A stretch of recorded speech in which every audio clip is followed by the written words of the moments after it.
제가 작사를 하면서 한때는 되게 슬픈 시도 많이 썼었습니다. 왜? 내 인생이 너무나 각박하게 슬펐기 때문에. 저는 멀쩡해 보이죠. 굉장히 남들이 볼 때는 부잣집 딸 같았다고도 해요. 맏며느리, 부잣집 맏며느리 같다고도 해요. 근데 천만의 말씀 만만의 성격이었습니다. 강원도 산골에, 아주 태어나 봤더니 강원도 산골에 집이 세 채밖에 없더라고요. 그래서 그 속에서 7살까지 자동차는 본 적도 없고요. 뭐 세상에 문명이라고는 본 적도 없고 글씨라고는 나부랭이를 써본 적도 없는 그런 소녀였습니다. 7살까지 그렇게 살던 아이가 7살에 처음으로 부모님을 만납니다. 0살, 3개월에 헤어졌던 부모님을 7살에 처음으로 만나거든요. 뭐 시 쓰는 일 말고는 할 수 있는 일이 없었겠죠. 그래서 여고 시절에 남들은 다 뭐 아이들 막 재밌게 놀잖아요. 근데 정말 연탄불이 꺼진 방에서 할 수 있는 게 없어서 시를 썼던 그렇게 처절한 시인이었습니다. 그러면서 할 수 있는 게 정말 글을 읽는 것밖에 없었기 때문에 또 이렇게 공부까지 할 수가 없었습니다. 그런 생활 속에서 얼마나 피눈물 나는 가사들을 많이 썼을까요? 정말 아픈 가사들, 뭐 다시는 돌아올 수 없는 이별의 가사들을 썼더니 어떻게 되더라냐면 눈물 흘릴 일이 그렇게 많았더라고요. 나는 정말 남을 위해서 정말 최선을 다해서 사는 것 같은데 왜 이렇게 아픈 일이 많이 일어나던지 정말 그런 어느 순간 깨달음을 얻었습니다. 보세요. 하회찬이라는 노래 아세요? 하회찬이 뭐죠? 혹시 아는 분 계세요? 적막한 인생아 너는 무리에 정말이에요. 정확한 인생이 됐어요. 하회찬이를 불렀던 신도라는 여자분도 29살 바람도 그리고 우리 단장의 이야기입니다. 단장의 이야기 어때? 철사슬로 두 손 묶인 채로 어때요? 철사슬로 두 손 묶여서 결국은 가버린 사람이 되죠. 한장의 여인 어떤 노래인가요? 아무도 날 찾는 이 없는 외로운 산장에 그러더니 산장의 여인이 됐더라고요. 아주 이른 나이에 산장에서 정말 처절한 아픔 속에서 살아나가는 그런 가수가 되고요. 혹시 낙엽 따라 가버린 사람 알아요? 하얀나기 아세요? 김정호의 하얀나기. 또 김현식의 노래, 또 김광석의 노래. 이런 분들 모두 다 처절하게 슬픈 노래를 부르다가 장렬히 전사를 하십니다. 가사 속에서, 그죠? 자, 이제 우리는 글을 쓸 때도 어떻게 써야 하나? 행복한 노래의 가사를 써야 되고 행복한 메시지를 전달하는 여러분들이 되셨으면 좋겠다. 그럼 자, 여기서 숙제 하나.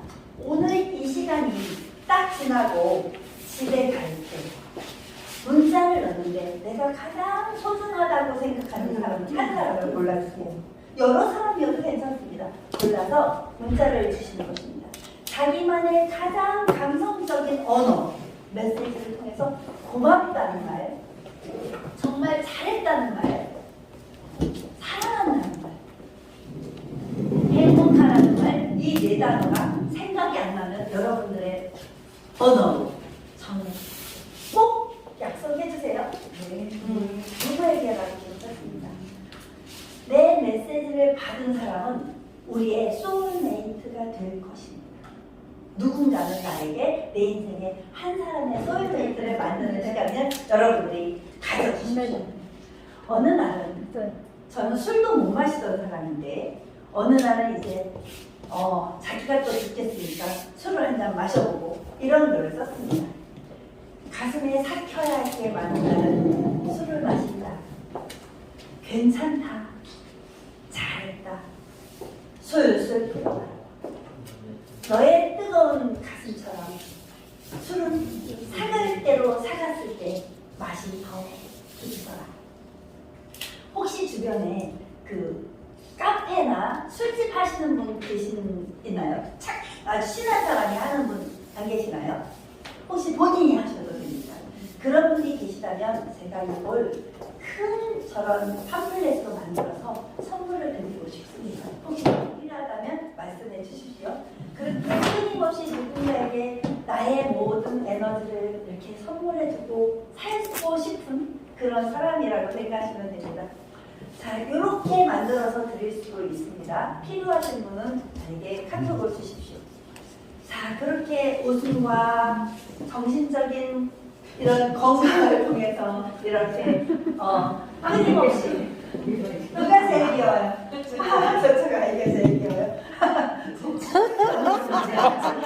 아이고 귀여워. 제가 제일 귀여워요. 자, 그래서 그렇게 끊임없이 하는데, 자, 제가 이 인문학자가 될 때까지 저의 스토리를 이렇게 여러분들에게 이걸 보여드리는 건 자랑도 아니고요. 자랑할 만한 거리도 아닙니다. 단지 제가 초등학교 2학년 때, 3학년 때 제가 가족에게 썼던 편지를 큰언니에게 큰언니 그동안 잘 있었나?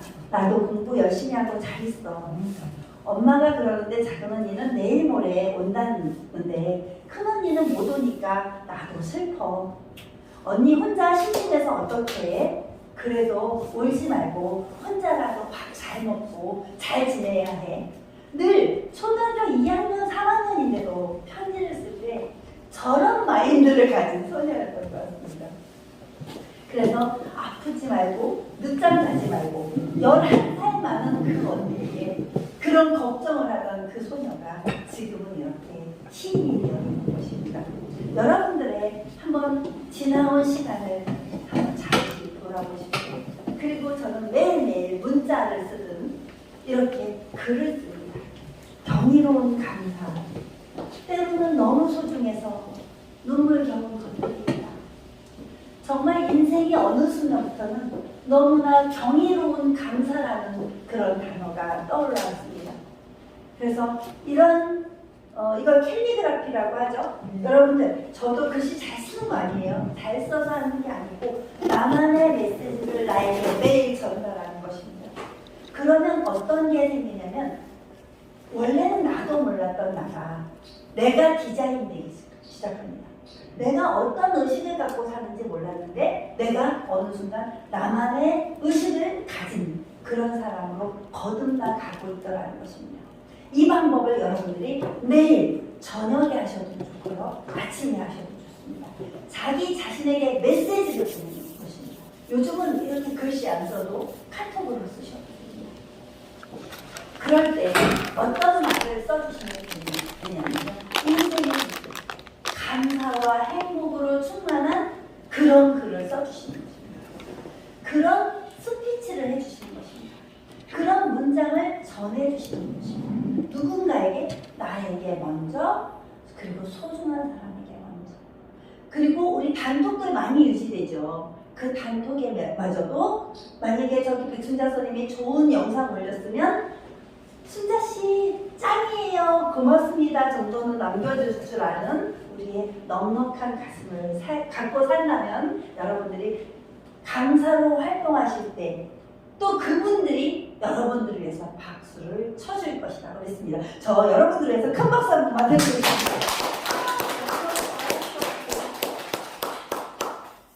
그렇게 끊임없이 저 자신을 위해서 시간의 흔적을 남기면서 살았습니다. 발자국에 시간의 옷을 입히면 추억이 된다. 추억이라는 단어 하나를 가지고도 지나온 발자국에 시간의 흔적이라고 느꼈던 이 소녀의 감정이 지금의 나를 만들었습니다. 자, 여기서 노래 한 곡을 들려드리겠습니다. 잠시만 눈을 감고 함께 노래를 들어주십시오. 잠시만 눈을 감으면 더 큰 모습을.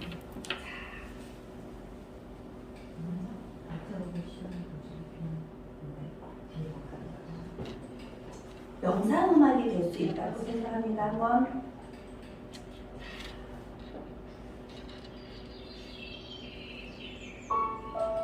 눈을 고요히 감고 가사에 집중하세요. 우리는 어떤 사람인가요? 어디서 와서 어디로 가는가요? 힘을 깊이 우리는 무슨 소원 안고 사나요? 무엇을 위해 살고 무엇을 얻으려 하나요? 세상에 변하지 않는 것이 그 무엇이요? 세상에 나의 것이 그 무엇이요?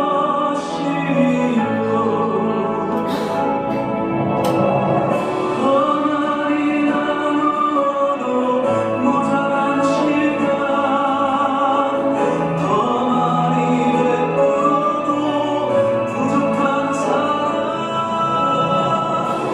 평화로운 세상에 행복한 미소로 만나리라. 심호흡을 크게 깊게 해주십시오.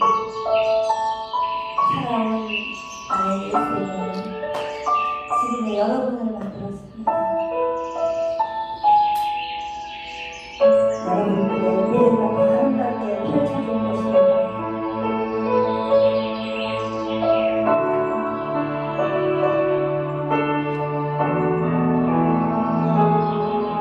우리는 어떤 사람인가요?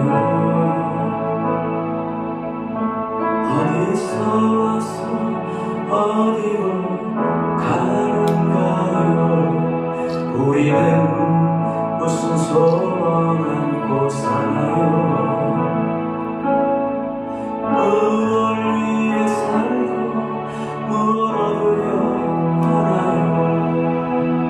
세상에 변하지 않는 것이 그 무엇이요? 세상에 나의 것이 그 무엇이요?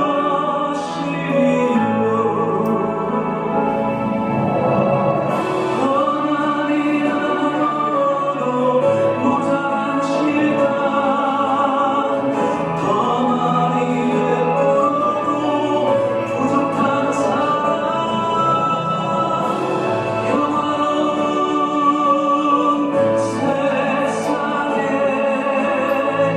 행복한 미소로 만나리라. 평화로운 세상에 행복한 미소로 만나리라. 행복한 미소로 만나리라.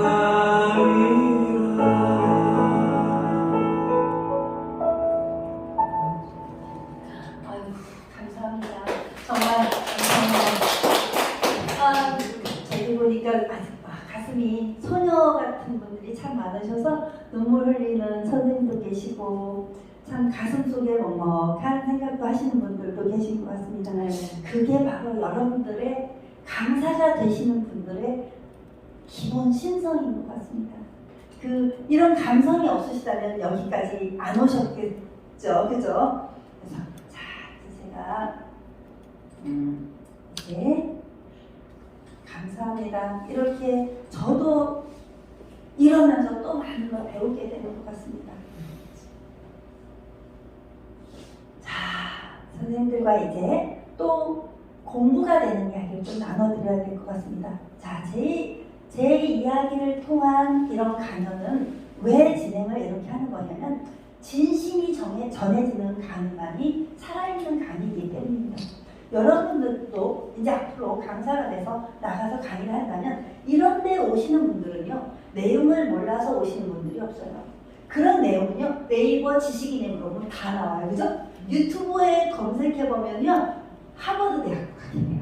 맞죠? 그러니까 그런 거 말고 여러분들만의 PPT, 여러분들만의 강의 자료를 만들려고 제가 제 강의법을 보여드리는 것입니다. 자, 이때 네.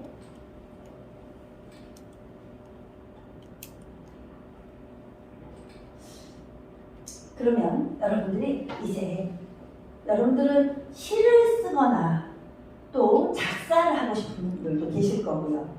분명히 강사를 하다 보면 언어의 힘이 굉장히 크게 느껴질 거예요. 그죠? 모든 사람들을 만날 때 그 언어의 힘이 가장 느껴지는데 그때 가장 포인트 되는 게 운문의 삶입니다. 뭐라고? 운문, 문장. 운율이 있는 문장이라는 뜻이에요. 운율이 있는 문장. 마음속에 떠오르는 생각이나 어떤 느낌을 운율이 있는 문장으로 압축해서 표현한 문학을 우리는 운문문학이라고 합니다. 그리고 그렇게 막 줄글로 막 줄줄줄 아무렇게나 잘 썼던 이런 문장들을 산문문학이라고 합니다. 이 또한 선생님들은 다 아시는 건데 뭐 다 아는데 짚고 넘어가요. 그래서 운율의 3요소는 운율과 심상과 주제라고 하는 이 세 개가 모여서 한 편의 시를 만들어냅니다.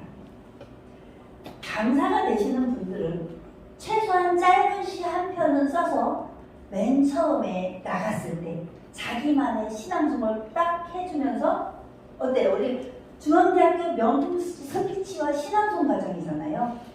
남의 시를 낭송해주는 것도 좋지만 아주 짧은 자기만의 시를 낭송해주는 거. 이게 진짜 명품 강사가 되는 길이더라고요. 그때 내가 쓸 때 어떻게 써야 되냐면 시의 운율을 지켜주는 거죠. 시의 운율과 심상과 주제를 지켜서 이렇게 글을 쓰시는 것입니다. 운율은 시를 읽을 때 느껴지는 말의 가락입니다. 리듬. 자, 그러면 혹시 진달래 꽃 김소월 시 아시죠? 그런데 어떤 가수가 불렀죠? 혹시 아나요? 마야. 혹시 나보기가 역겨워 부르실 줄 아는 분 계시나요? 하나, 둘, 셋, 넷. 나보기가 역겨워 가실 때는 말없이 고이 보내드리오리다. 봐봐요. 시가 나보기가 몇 글자예요? 네 글자. 나보기가 네 글자. 역겨워 몇 글자? 세 글자. 세 글자. 가실 때는 몇 글자? 다섯 글자. 이게 7~5조의 운율이에요. 그 유명한 7~5조의 운율을 가진 그렇게나 시를 쓰잖아요.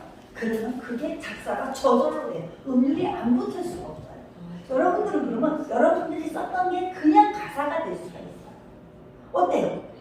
제가 작곡가들도 많이 아니까 여러분들도 한국식은 다 가수를 만들어 보자고요. 자, 나보기가 네 글자, 역겨워 세 글자, 가실 때는 다섯 글자. 말없이 고이 보내 드리오리다. 몇 글자예요? 말없이 고이 보내 드리오리다. 몇 글자예요? 7~5조 맞잖아요. 7~5조의 운율만 가지면 모든 가사가 다 나올 수 있다는 거죠. 이게 바로 운율이에요. 뭐예요? 리듬감이에요. 그리고 심상이라는 걸 딱 덧붙여줬을 때 시를 읽을 때 마음속에 떠오르는 느낌이나 생각을 뭐라고 한다고요? 심상. 우리 마음속에 그려지는 심상이에요. 그래서 여러분들 가슴속에 좋은 심상을 펼쳤을 때 그 심상화라고요. 심상화. 좋은 그림을 그려달라는 뜻이에요.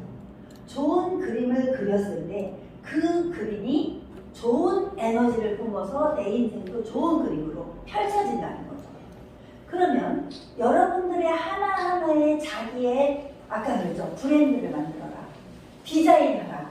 가치를 만들어라. 말씀드렸잖아요. 그러면 나는 지금까지 뭐 했나? 이력서를 한번 만들어보세요. 내 마음속에 심상화. 이력서를 만들었는데 주부 9단이었어. 좋지 않아요? 주부 9단? 저는 주부 0단. 일단은 내가 아무튼 한 3급 되려나? 자, 그래요. 주부 구단의 분들이 여러분들이란 말이에요. 그런데 이력서에 나 주부 구단이야 이렇게 쓸 수 없잖아요. 이제는 여러분들만의 뭘 만들어야 되냐면 나 중앙대학교 명품 스피치 신앙송 과정의 회장이었어. 그리고 지금 강사가 되었어.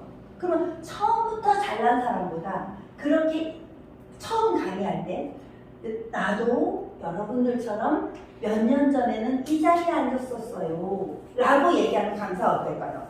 괜찮을 것 같죠? 공감력을 이끌어낼 수 있단 말이에요. 그러면 여러분들이 지금 여러분들의 신상화로 3년 후에 자기 모습을 한번 그려보세요. 3년 후에 나는 어떤 새 옷을 입고 이 자리에 서서 강연을 하실지. 민영 교수님은 또 이 자리 아니어도 뭐 수많은 뭐 종로 이런 데서도 강의를 하신단 말이에요. 거기서 여러분들이 강사 과정을 거쳐서 어떤 모습으로 강의를 하시게 될지 한번 그거를 해보세요. 그러면 주제가 있는 강의만이 살아남는 강의고 주제가 있는 강의만이 시가 되고 또 모든 글이 됩니다. 어떤 주제로 하실 건가요? 시를 통해서 전달하고자 하는 시인의 중심 생각이 주제인데요. 예를 들어서 그리움이라는 주제로 할 때, 사랑이라는 주제로 할 때, 이별이라는 주제로 할 때, 그처럼 내 인생의 주제도 만들어주세요. 나는 어떻게 살고 싶어? 행복이라는 주제로 살 때 우리의 행복은 바로 요 앞에 와 있다는 거죠. 어디 있다고요? 멀리 있다고요? 아니고 바로 요 앞에. 그리고 또 어디? 내 안에. 내 안에 행복이 있음을 잊지 말아주십시오. 그렇게 오늘의 상위 개념은 리듬감입니다. 모든 글을 쓸 때 리듬에 맞춰서 잘라서 쓰는 연습을 하다 보면 여러분들은 아주 좋은 기질을 가진 작가가 되어 있을 것입니다. 하다못해 카톡 하나를 보내더라도 이렇게 정돈된 글을 써서 보내셔도 좋은 그 작품을 만들면서 갈 수 있습니다. 어느 날 혹시 여러분들 카톡에 좋은 글을 썼었을 때 아주 유명한 프랑스의 사진작가 얘기 잠깐만 해드릴게요. 아주 유명한 프랑스의 사진작가가 평생 82년 동안 사진을 찍었습니다. 20살부터 그 사람은 사진밖에 찍은 게 없었습니다. 평생 사진만 찍었어요. 그리고 결혼도 하지 않고 직업이 뭐였냐면 남의 집에 사실은 더부살이 가정부였습니다. 그런데 그 사람이 사진 찍어놨던 그 작품들이 그 사람이 사망할 즈음, 너무 아깝죠. 사망할 즈음에 어떤 말리부 그런 사람에게 발견이 됐는데 그 작가가 뭐 하는 사람이냐면 다큐 영상 작가입니다. 그래서 다큐 영상 작가가 이 사진을 보니까 너무나 깜짝 놀랄 만큼 사진이 좋았어요. 그래서 딱 보니까 이걸로 다큐 영상을 만들어야겠다고 생각했는데 그 사진 작가가 그 도로시 마이어 그 여자를 딱 만나서 좋은 이제 작품을 구상하고 한 3년 후에 이 사진 작가가 사망을 하게 됩니다. 제가 지금 이 이야기를 해드리는 이유는요. 여러분들이 썼던 글들, 카톡에 잠깐 남겼던 글들이 가끔은 굉장히 감동스러운 걸 여러분들도 느끼시나요? 있죠? 네. 분명히 있어요. 그거를 갖고 있지 마세요. 가지고 있으면 일기장이에요. 누구나 일기장은 쓰지만 그걸로 작품을 만들지 못해요. 짧아도 괜찮아요. 그걸로 아주 짧은 자기만의 명언도 메시지, 인쇄비 많이 안 들어요. 디자인하는 법 제가 가르쳐 드릴게요. 그거 2년에 한 번, 3년에 한 번, 아니면 자서전을 쓸 용기가 없으면 자서전까지 아니어도 돼요. 아니어도 되니까 내가 만들었던 아주 짧은 어록들을 여러분들이 했던 그 사진들 있죠. 사진 잘 찍으시는 분. 뭐예요, 사진? 그쵸. 그 사진과 함께 사진첩을 만들어주세요. 작품으로. 그때 윤조미디어 출판사하고 있는 저를 찾아오시면 됩니다. 여기서 잠시 광고했나요? 자, 그래서 그런 작품을 남기기 위한다고 3년 후에 자기 자신을 한번 생각하면서 여러분들의 많은 비유적인 문장과 상징적인 문장을 쓰는 노력을 연습을 해보세요.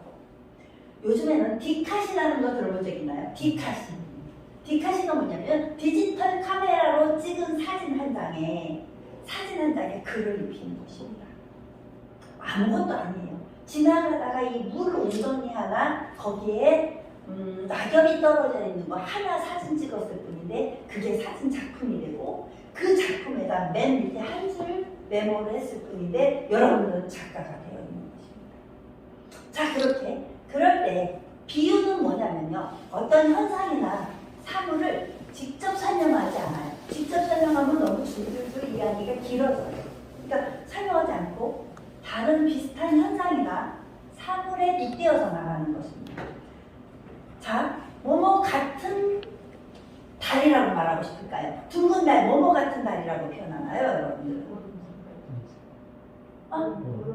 보름달을 무엇에 비유할까? 쟁반 같은 달, 둥근 달. 우리 동요에서 나왔었죠? 자, 그렇게 아주 비슷한 원관념과 상관관념을 찾아서 이 이야기를 전해주신 것입니다. 자, 친구에게 문자 메시지 하나 보낼 때도 야, 너 참 이쁘다 그러면 뭐라고 답장해요? 와, 뜬금없다. 남편에게 와, 남편 고마워요, 잘생겼어요. 갑자기 그럼 남편이 호응해 주는가요? 너 뭐하니? 혹시 안 그래요? 여러분 남편들은 안 그래요? 저는 그러던데. 자, 여러분들 한번 보내보지도 않았어요 혹시? 오늘은 보내보세요. 자, 그럴 때 남편에게, 친구에게 칭찬 한마디 할 때도 메시지를 하나 보낼 때도 그냥 잘생겼다가 아니라 그냥 무조건적인 칭찬이 아니라 어떠한 마음을 닮은 그대에게 라고 표현을 해주는 것이죠.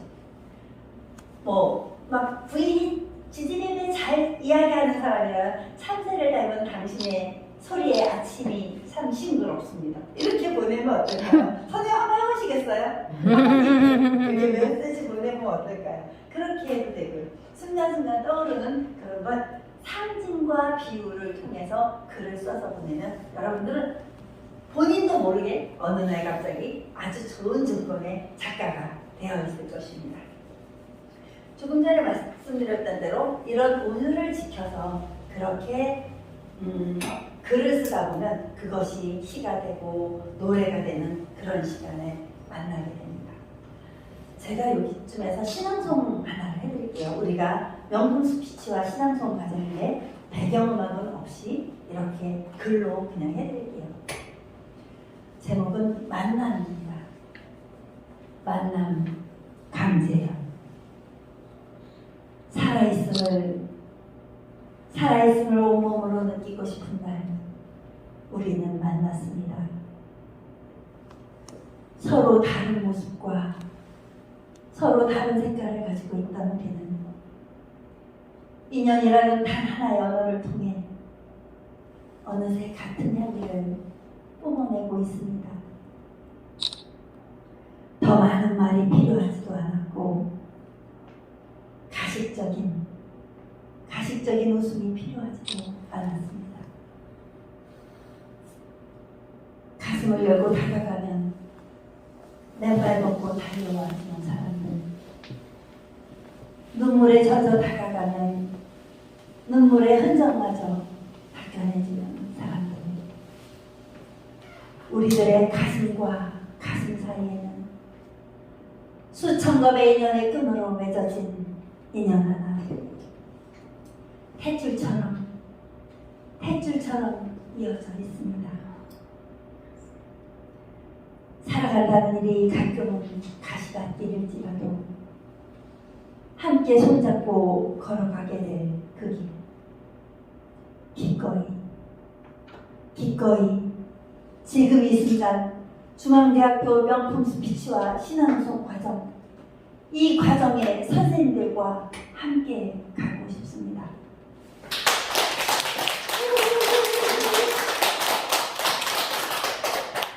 내용과 전혀 상관없이 딴 시로 읽었습니다. 자, 여러분, 우리는 어떻게, 왜 살고 싶어요? 행복하기 위해서 살고 싶어요. 자, 이 사진 한번 봐주시죠. 나이 들어서는요, 돈 많은 사람이 그렇게 부자도 부럽던가요? 90살이 되면 돈 많아도 쓸데가 없더라고요. 맞아요. 자, 그럼 잘생긴 사람이 그렇게 부럽던가요? 잘생긴 사람도 80살 때는 어디 써먹을 데가 없대요. 자, 또 예쁘던 아주 섹시한 여자가 부럽던가요? 아무리 섹시하던 그 여자도 70살이 되면 할머니 돼서 이가 숭덩숭덩 빠져있더라고요. 자, 우리 그런 거 다 어떤 외부의 조건이 아니라 이제는 우리 가슴 속에 있는 내부의 사랑과 내면의 아름다움을 찾는 그런 시간을 가졌으면 좋겠고요. 여러분, 하나 질문이 있습니다.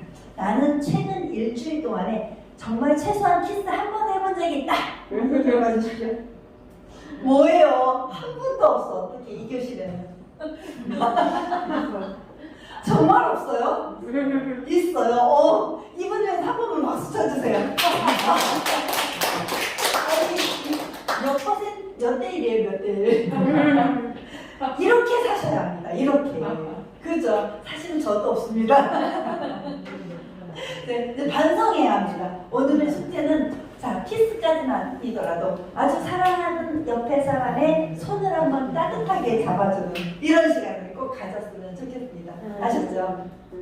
우리가 나이 들었을 때 손잡고 큰일 하는 거 아니에요. 뭐 이상한 데 가지 않아도 돼요. 아셨죠?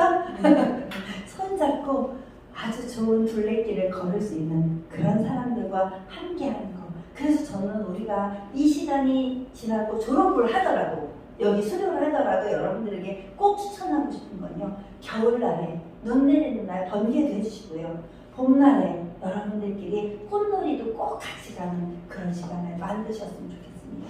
그래서 이 얼마나 아름다운 학예님들입니까? 동기잖아요. 그렇게 함께 아름다운 그런 시간을 만들어주시면 좋겠다고 생각합니다. 자, 여러분들 그 사진에 보면 그 돼지머리 이렇게 고르죠. 그때 못생긴 돼지는 안 뽑아요.